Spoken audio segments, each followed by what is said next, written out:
ዳጊ ወይ ምን ልትይ ነበር? የኔ ደርሳል። አንተ ምን ልትለኝ ነበር? ግዴ ለማንቺ ንገሪ። ችግር የለውም። እሺ በቃ አኩልም በለው። እሺ አፈቅርሽ ነው። ወዴት ማለት? ወዴት ነው የምትሄጂው? ታፈቅረኛለህ? መጀመሪያ የጠየቁሽ መልሽልኝ።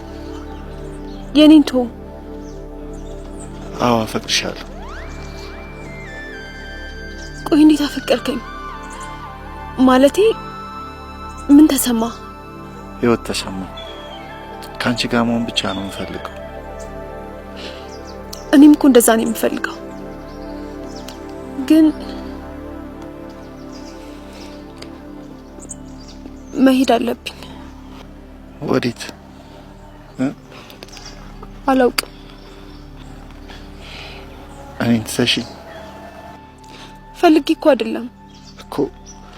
ካልፈለግሽማ አትሂጂ በቃ።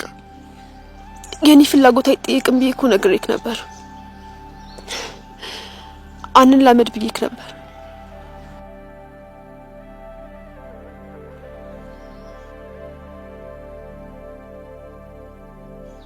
አልችልማ።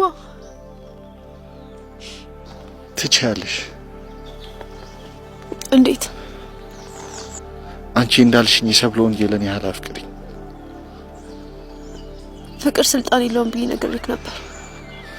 እኛ ከፈቀድን ስልጣን እንሰጠዋለን እኮ። እንዴት? ይኸውልሽ ከኔ ጋር ትመጫለሽ። በቃ እሺ በይኝና እኔ ይዤሽ ልጥፋ። ከነገ በኋላ ነው መሄድ ያለብን። ለኛ እኮ ነገ ከበቂ በላይ ነው። እሺ በይኝና እኔ ይዤሽ ልጥፋ። እያመንኩ ነው። አፈቅርሻለሁ።